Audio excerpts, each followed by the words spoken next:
envie de bosser aujourd'hui, moi. Zab, balance une vidéo d'archive, s'il te plaît. Ok, c'est parti.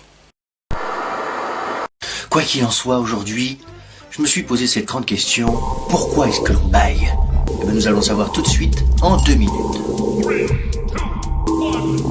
Alors tout d'abord, il faut savoir que le bâillement est un réflexe qui existe non seulement chez tous les êtres humains, mais aussi chez tous les vertébrés. Et un être humain devrait bâiller aux environs de 250 000 fois par vie. Ça fait beaucoup là, non? Mais alors, pourquoi est-ce que l'on bâille? Eh bien, jusqu'au siècle dernier, on pensait que ça oxygénait le cerveau. Mais on s'est vite aperçu qu'en fait, cette théorie a été écartée.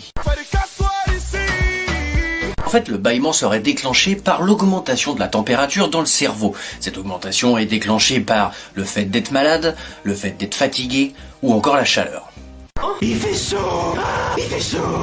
Il fait chaud! En fait, bâiller n'est pas si anodin que ça. Ça a un effet thermorégulateur qui nous permet de retrouver de la vigilance. C'est de dire si dans ma vie j'ai entendu des conneries. Mais des comme ça, jamais. Concrètement, bâiller augmente le flux du sang artériel et permet un rafraîchissement du cerveau.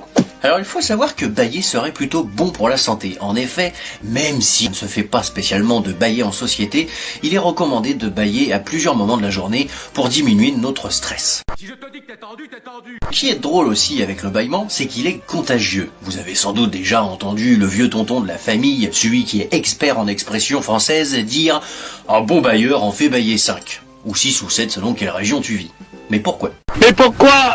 Alors des chercheurs américains ont découvert que ce phénomène serait dû à notre empathie. En effet, ces fameux chercheurs auraient conclu que l'ocytocine, une hormone liée à l'empathie, serait aussi liée au bâillement. Il faut savoir aussi que nous bâillons toute notre vie, du ventre de notre mère jusqu'à nos vieux jours dans le rocking chair en train de regarder les petits jeunes jouer devant la cour. Barrez-vous de mon jardin, les petits cons! Ouais, t'as raison, je pense que je vais être ce genre de vieux.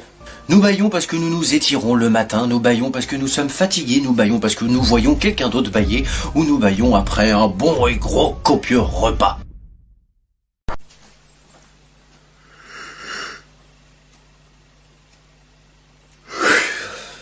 Et on va pas se mentir, un bon bâillement c'est comme un bon éternuement, ça fait du bien. Un petit café, petit remontant, ça fait pas de mal. C'est un réflexe qui... Ah merde. Alors tout d'abord, il faut savoir que le bâillement... Oh putain, ça va être long. Pas de repos pour les braves.